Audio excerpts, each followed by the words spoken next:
Right, okay, well let's get cracking on, guys, because I got a few bits that I want to cover today. So let me just share my screen. Before we do so, how was everyone's weeks last week? Did we have positive weeks, negative weeks, break-even weeks? Positive. Positive, yeah. What did you trade last week? Gold, was it just gold? Just gold, yeah. Have you got a few trades you can show us before we go into my charts and the bits I want to cover? You got some bits you can talk us through? I'll have to have a look because I've been clearing my chart. Okay, well look, have a look, see what you can find. My chart. Have a look and see what you can find and we can go from there. So, look, I want to talk you through, I'm going to talk through kind of last week's price action because it was particularly good last week. But I think we need to really cover a topic that has been kind of...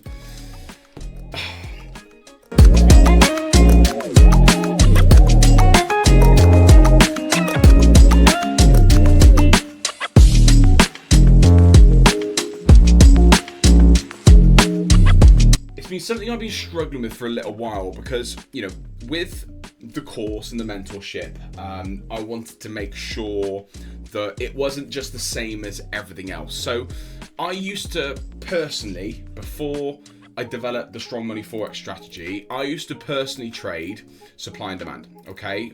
Some of you may know supply and demand zones as order blocks. It doesn't really matter. They're basically the same thing, okay?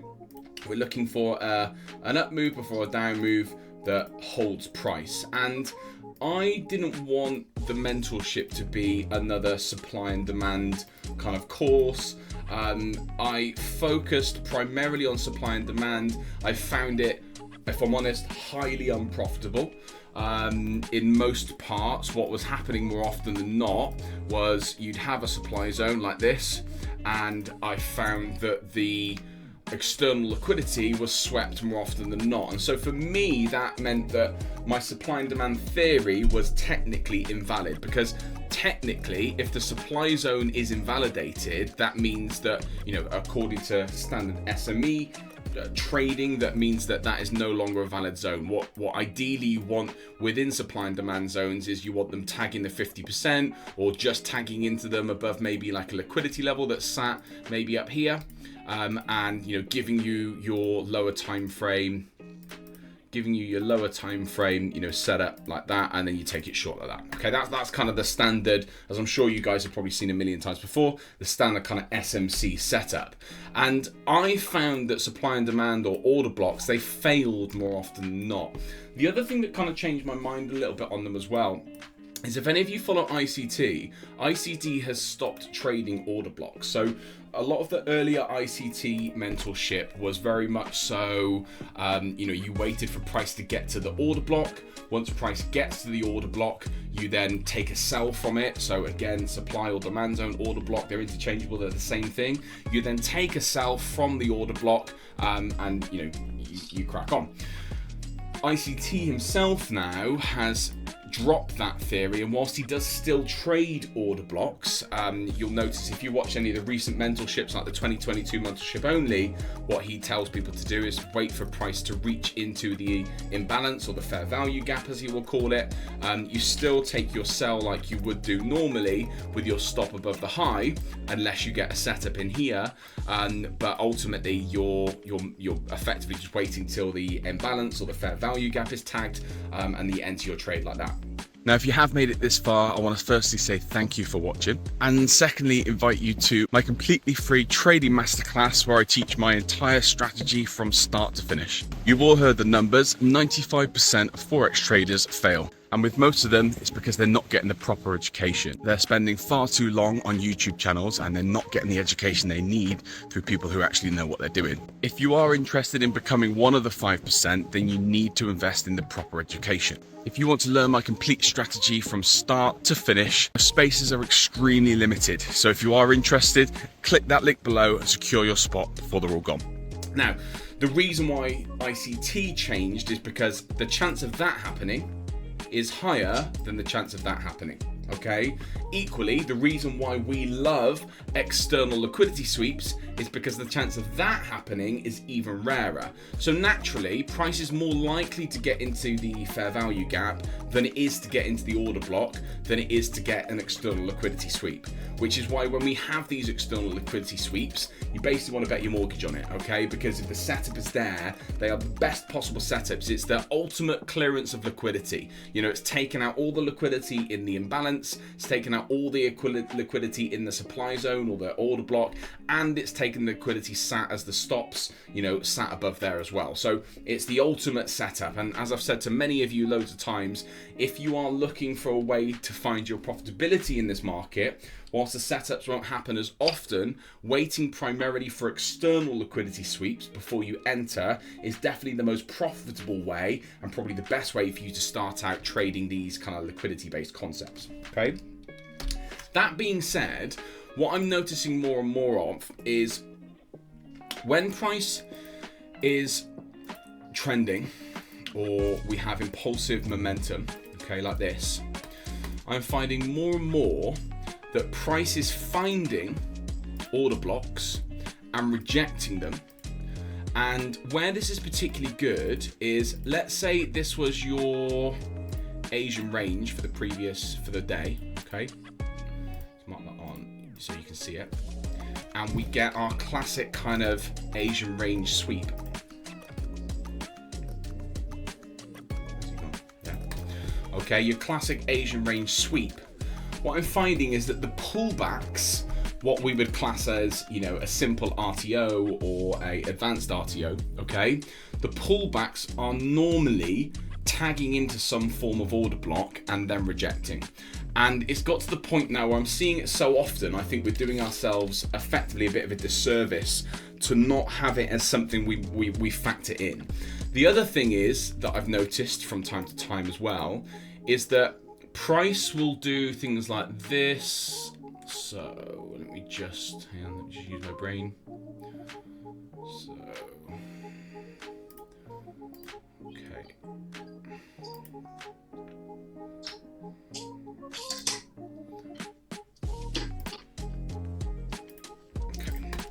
So price will often do this when the last liquidity point was down here, okay? We had imbalance sat in here, and we look in this section, and sometimes I'll go down really to the lower time frames in this section, and I can't really find any particular liquidity that we can actually use, and it's almost rejecting out of nowhere. So to basically to not have it in our playbook, I think is naive. Okay, so let's just look at kind of some recent price action, and there's a few good examples in here. So if we look back to kind of Thursday of last week, okay, we had price pushing bullish as it's done for quite a while, as you know. This is a really good example. So the order block, if you don't know what order blocks are, is the last down move before an impulsive up move, or the reverse of it is the last up move before an impulsive down move that leaves behind a level of imbalance. Now, the way you draw this candle is really up to you. Personally, I like drawing the candle body to the candle wick, okay?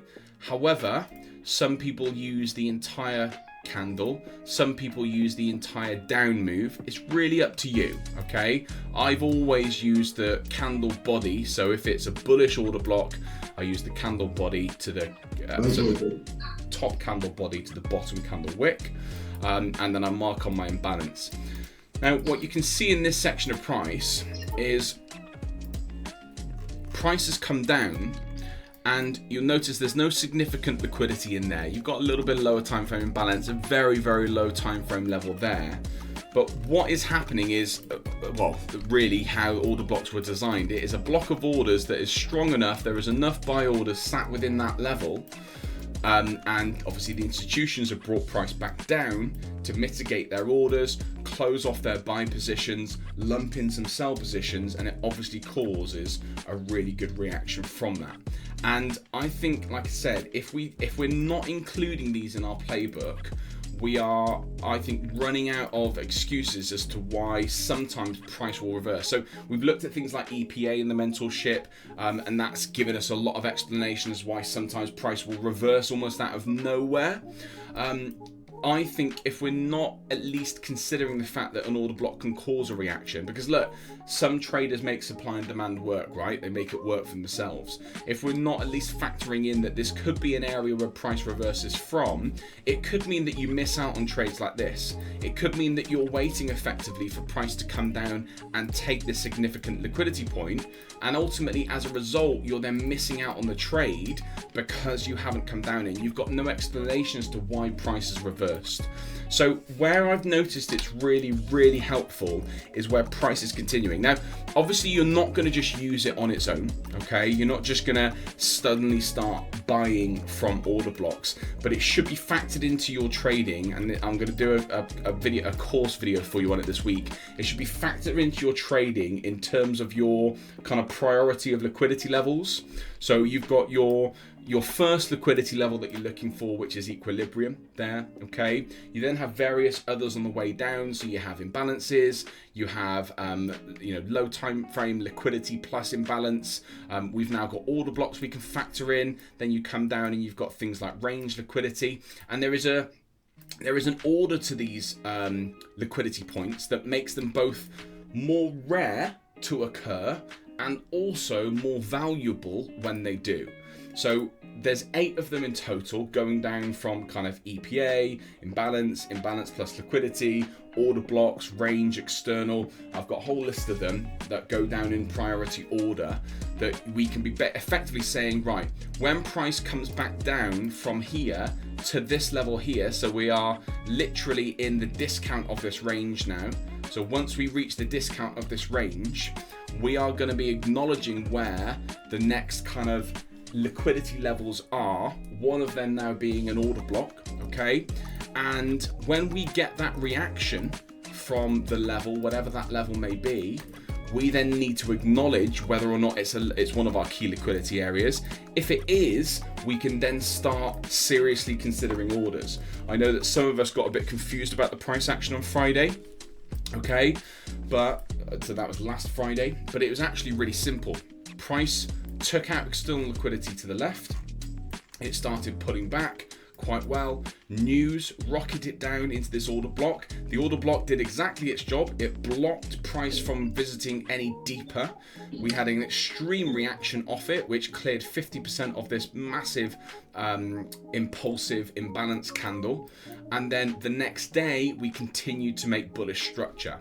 Now, what's quite interesting about this bullish structure is if you drop down to the lower time frame, okay, where we're looking at things like, and I'm gonna update a couple of the model entries as well, because I think this again is an important thing for us to consider. So where we're looking at RTOs, so return to orders, the name RTO comes from the title of return to order. Okay, so RTO, return to order. What we're saying effectively is that we're returning to the order, and the way that came from is very similar to order block. So what we're finding often so this is an advanced RTO, is prices actually taking out the liquidity, tagging into the order block, and then continuing.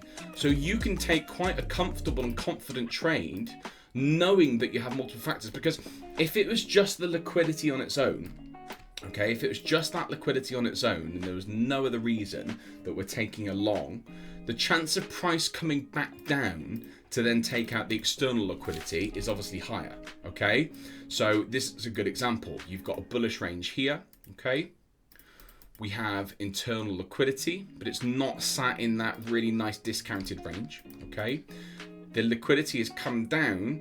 If you were just taking an entry off there, obviously you'd be pretty stuck, okay? You're not getting your setup, you haven't got your engulfing anyway, so it wouldn't be an area for me to really consider taking a trade.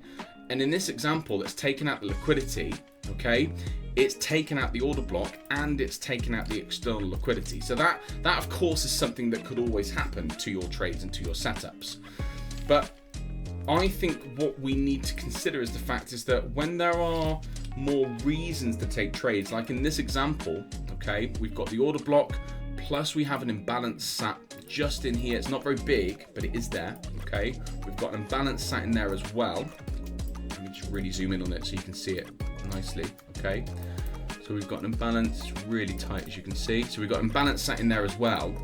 We've got multiple liquidity areas that can cause price to reverse from. So by the time we get down to the order block, we've actually had 1, 2, and then a third key liquidity area tagged, which can then get us into more confident trades. All you then need is you can enter off that if you want to take the risk entry, or you wait for the engulfing pattern, confident stop below the low, first target off at 1.7, and then you're laughing, okay? Naturally, if you do take it straight off the order block like that, yes, you get a bit of risk to reward, but you also run the risk of that happening. So that's just something that you have to be prepared for. But the return to order is literally price returning to effectively an order block where the original order was placed. That's where the name is. The original orders are here. They've caused price to impulsively move bullish, and then price has come back and revisited, tagged the order block, and then continued on its way. The order block has done its job, it's blocked price, and then it's sent itself on its way. And if you look back at price, especially when it's trending like this, you'll notice that these order blocks hold more and more and more.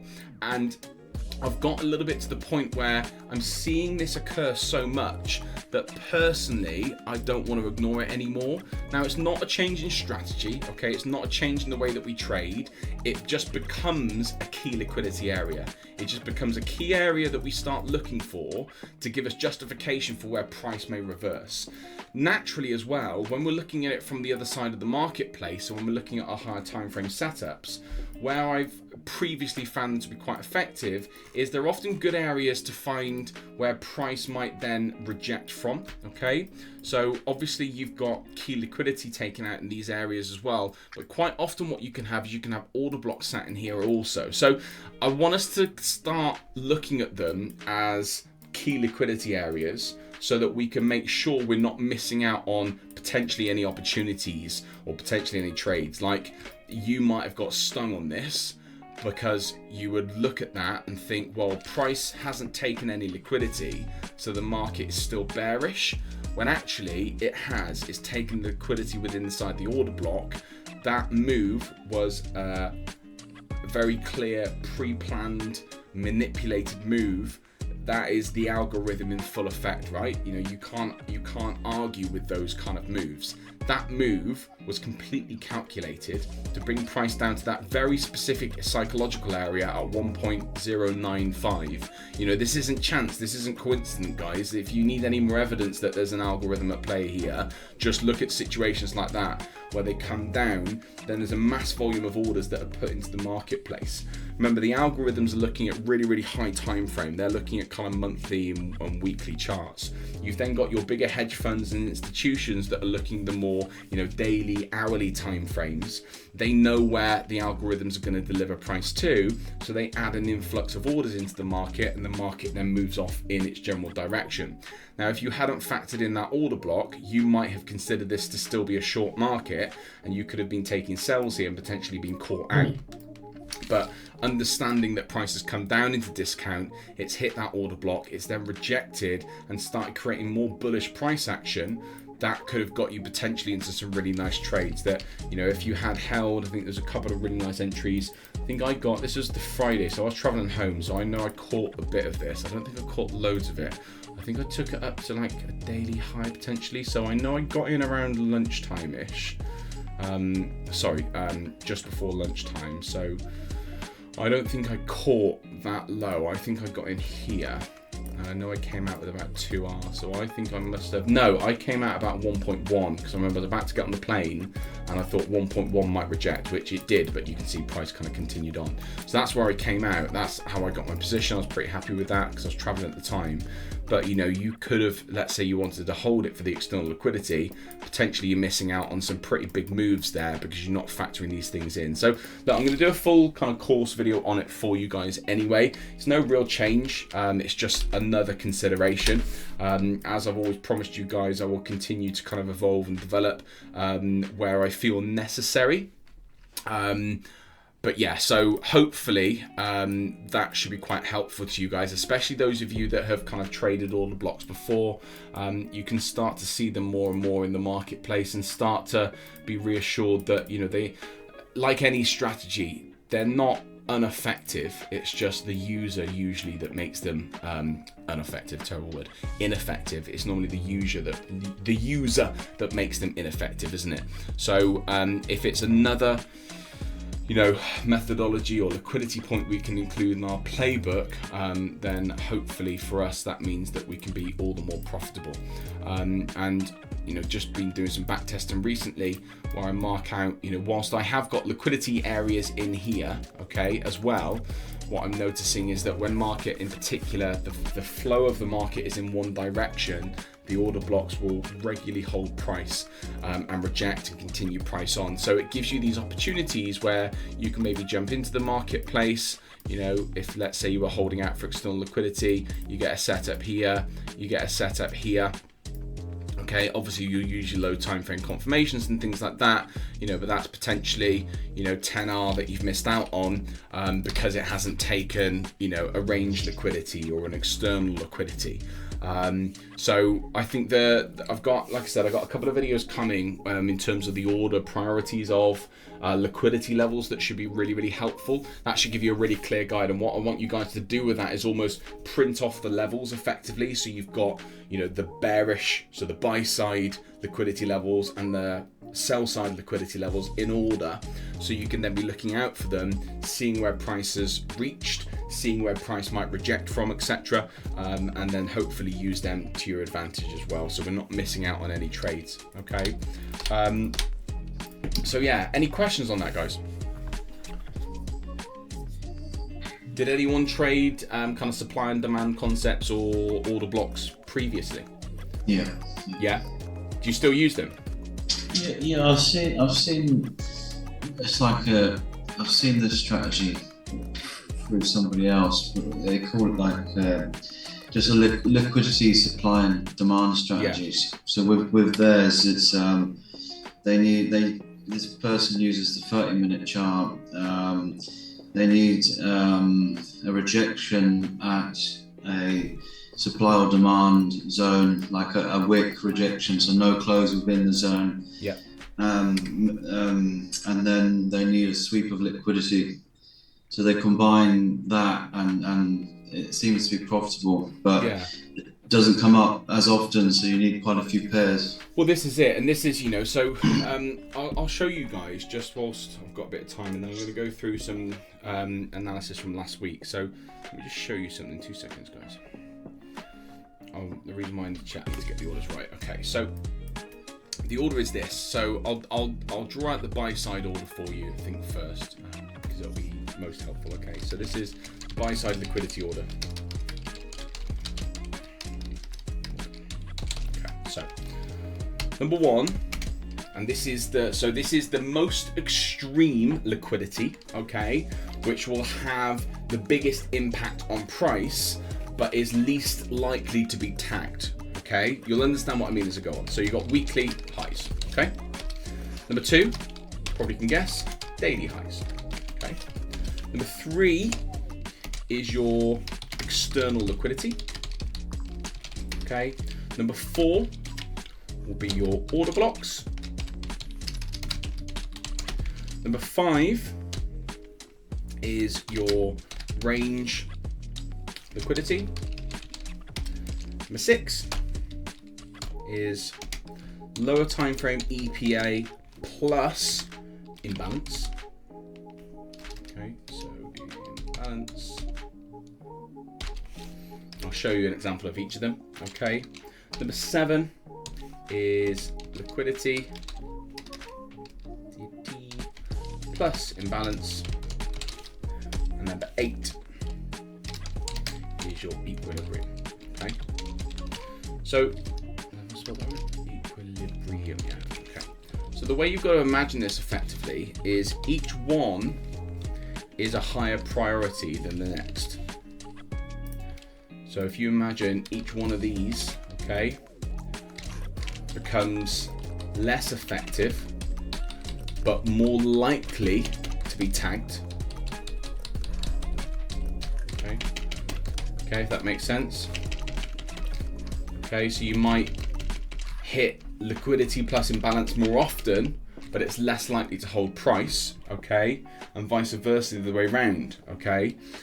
So that's the kind of order, and you can flip reverse it for the sell side. You would start at equilibrium. So what we're effectively looking at within our ranges, okay, so let's say we've got a range, okay, let's just draw all of these on. So daily and weekly are going to be you've got external liquidity, you'll have range liquidity. Okay, we'll have order blocks, range liquidity, lower time frame EPA plus imbalance. Okay, so that's there. Liquidity plus imbalance will be there, and then you've got equilibrium. Okay. So let's say that's our range, for example. Let's draw this on. Yeah. So that's our trading range. And okay, fine. Okay, so this works quite nicely. So right at the top, you're going to have key liquidity. I'll move this, put this down here so you can see it easier. Okay. You're going to have your key liquidity, and that's going to be your weekly high, yeah? Okay, so that's your least likely to be tagged, okay? But if it is tagged, it's most likely to cause the biggest reaction, okay? Then maybe sat just below that, so this would be off the screen, of course. Then maybe sat just below that, you're going to have a daily liquidity level, okay? So that might be the previous day's high, for example. Let's say that's just above the external liquidity level, okay? You've then got your external liquidity levels, so EXT, okay? And then you've got your order blocks, which will be sat up here, okay? Underneath that order block, you're going to have your range liquidity, which is sat here. Range. You then have your lower time frame EPA, which is this level here, okay? Plus imbalance. That's our EPA. Let's mark that on. That's our lower time frame EPA. Some of you may know this as a breaker block or mitigation block, as ICT will call it if you've studied ICT before. Very similar concept. Okay, so lower time frame EPA with imbalances sat below. I'm going to get rid of this range because you can see the range. It'll make it easier for you to see everything else. Okay, delete that major level for now, and we can just imagine that our daily and our weekly are higher, just so it's a bit clearer. Okay, there you go. Okay. From there, we have liquidity plus imbalance. So we have, just random kind of liquidity levels here. Okay. So that would be a liquidity level there plus an imbalance sat just below, for example. So if we're saying that that is actually down there. Sorry, guys. Come on. And we've got then an imbalance sat in here, for example. God. Okay, so we've got an imbalance sat in there, and then we've got liquidity sat just below, of course.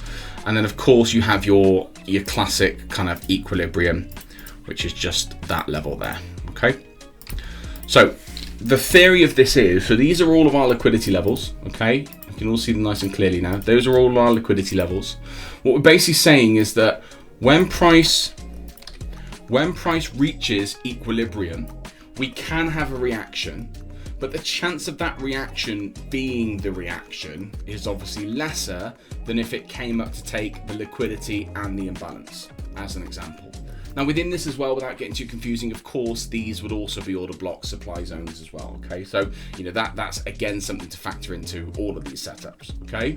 And that's another reason why I think it's naive of us to ignore it any further, because they are everywhere in the marketplace, and a lot of professional traders will use them. So I think we need it part of our playbook. That's kind of where I'm coming to with this. Okay, so once we get to equilibrium, we know we can look at taking a trade. We probably won't catch many trades from there, but as you've seen on lots of charts, it can happen. Price can come to equilibrium. When it's particularly impulsive, it can then just immediately reverse down. Okay, so that is a possibility, of course. The other option is that we come up to number 7, which is liquidity plus imbalance, and then we reject. Okay, again, this is more likely to cause a reaction, but it's still quite low in the range. From there, we have lower time frame EPA plus imbalance. Okay, so the reason why this is more effective is because we have multiple reasons now. We've got a liquidity level, plus we have imbalance, plus we have a significant EPA level as well, where price is now being rebalanced effectively. Now these two, liquidity plus imbalance and lower time frame EPA plus imbalance, are very, very similar.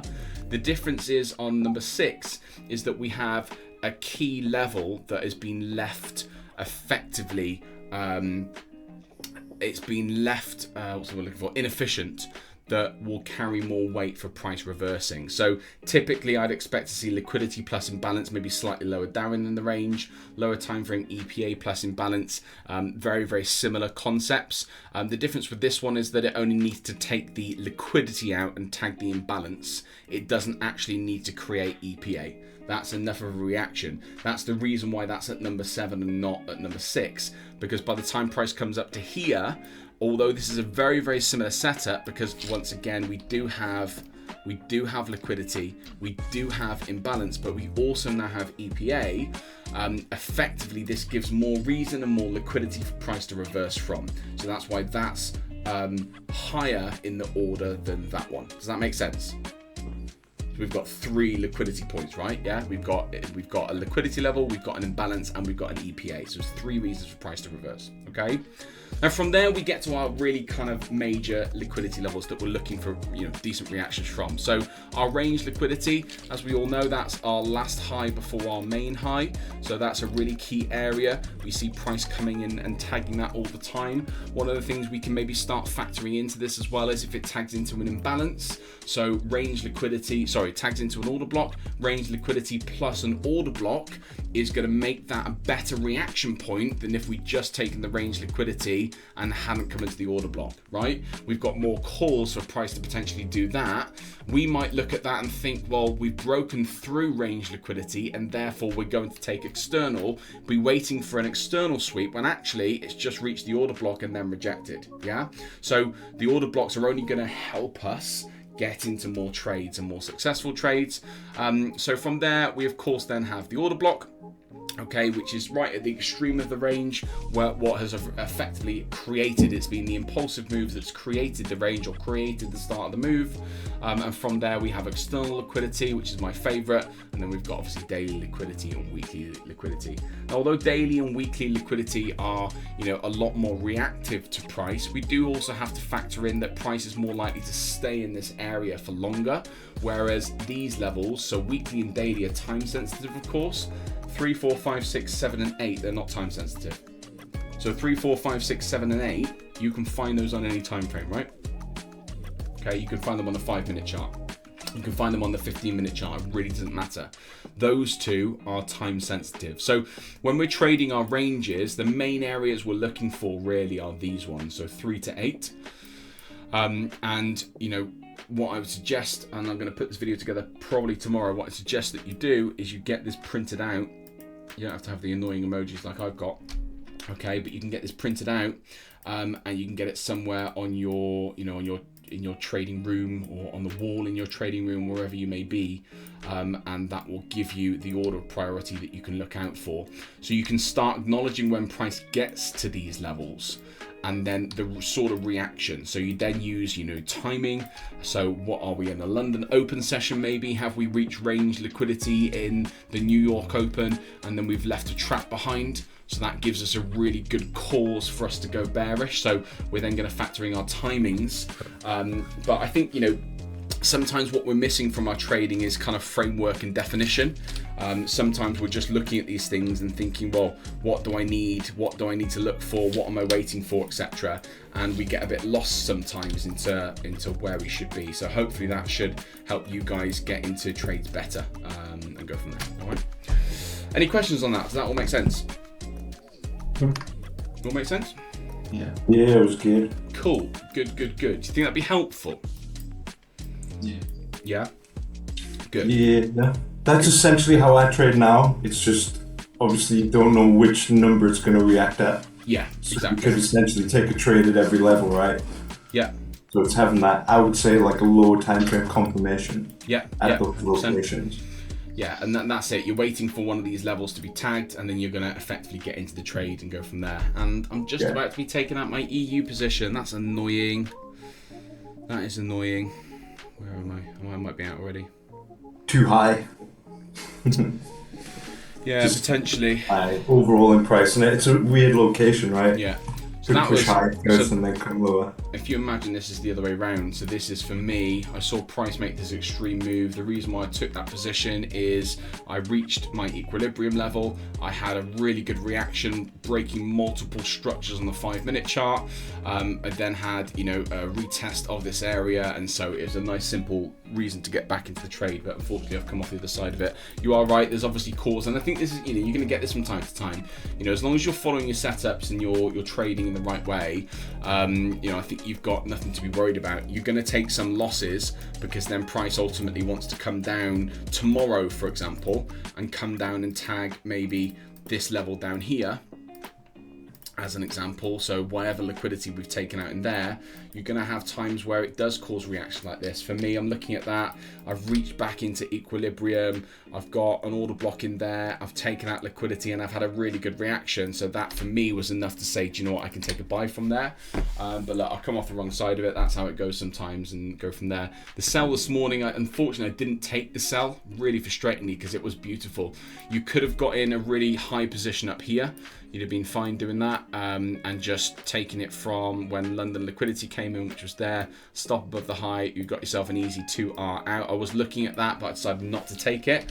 And there was a refined entry here as well, just using the golden zone really. So if you take the fib from the high to the low of this new range that was created, you can see it tags into the golden zone literally perfectly, and has come down and has taken out down to 1.5, down to equilibrium level. That was a 5R trade. That was a really, really lovely trade. So I don't know if anyone caught that this morning. And then we'll get in and into anything on you today.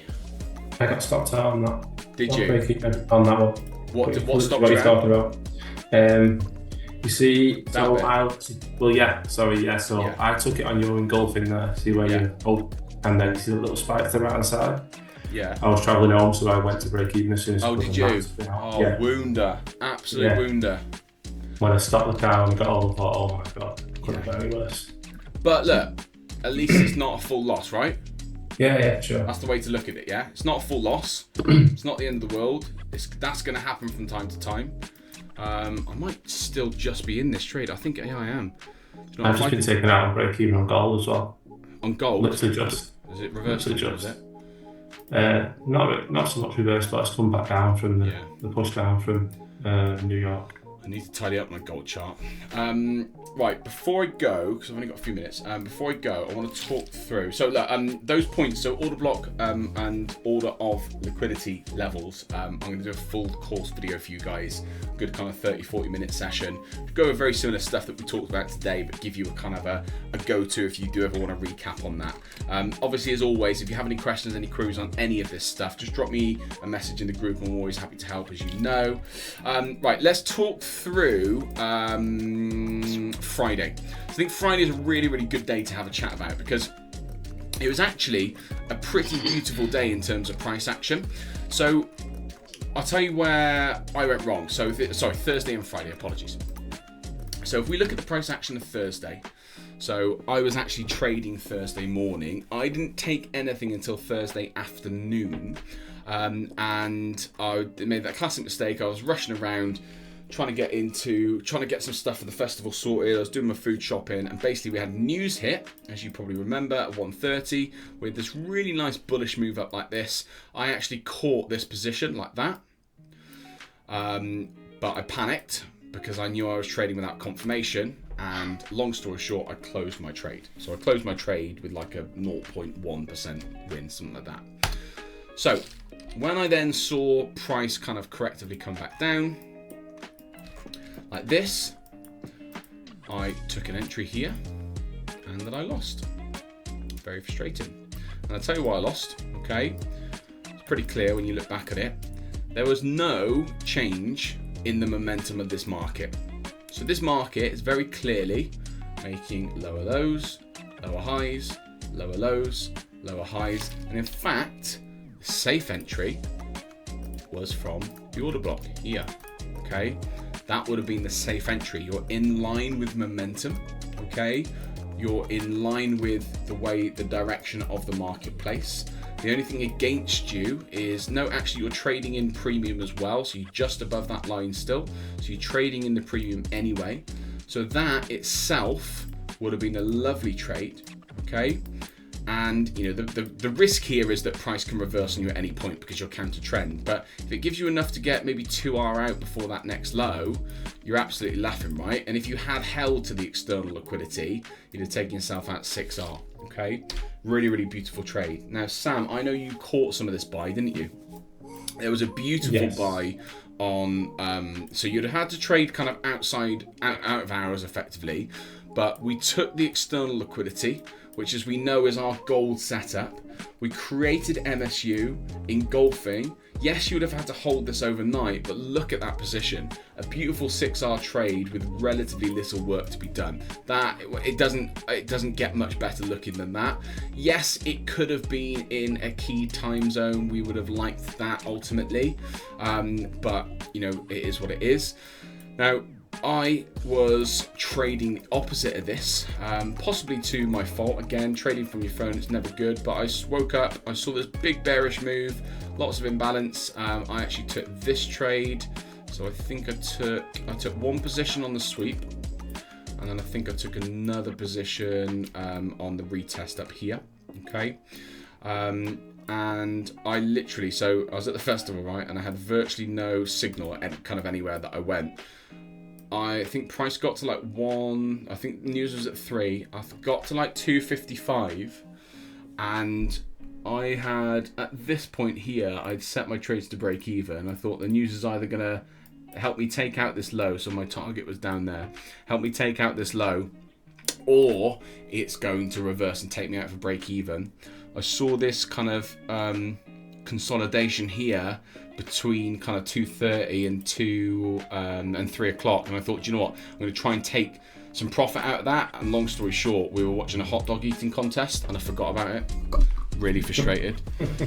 So I was watching these 5 big lads try and eat 15 hot dogs and fail miserably, completely forgot about it, and I got taken out for break even. So that was very frustrating because I had an easy kind of 2 or 3 hours sat on those ready and waiting for me, which would have been lovely. But Sam, you were in the buy, weren't you? You were in the buy from the morning, were you? So did you get stopped out or not? No. You kept in. Where did you put your stop then? So when did you buy? Where did you buy from? So I bought late on in the day. It was an evening trade. What, after news? No. The day before? Yeah. Oh, nice. So you took the external and daily liquidity? Yeah. But then I tried again in the morning. I think that's the one you might have been on about. Yeah, potentially. So I tried again at 20 to 9. Yeah. How did so sort of that was stopped out, that one. Yeah. Because the news comes down. Yeah. Frustrating. But look, that's going to happen from time to time. I mean, it is what it is.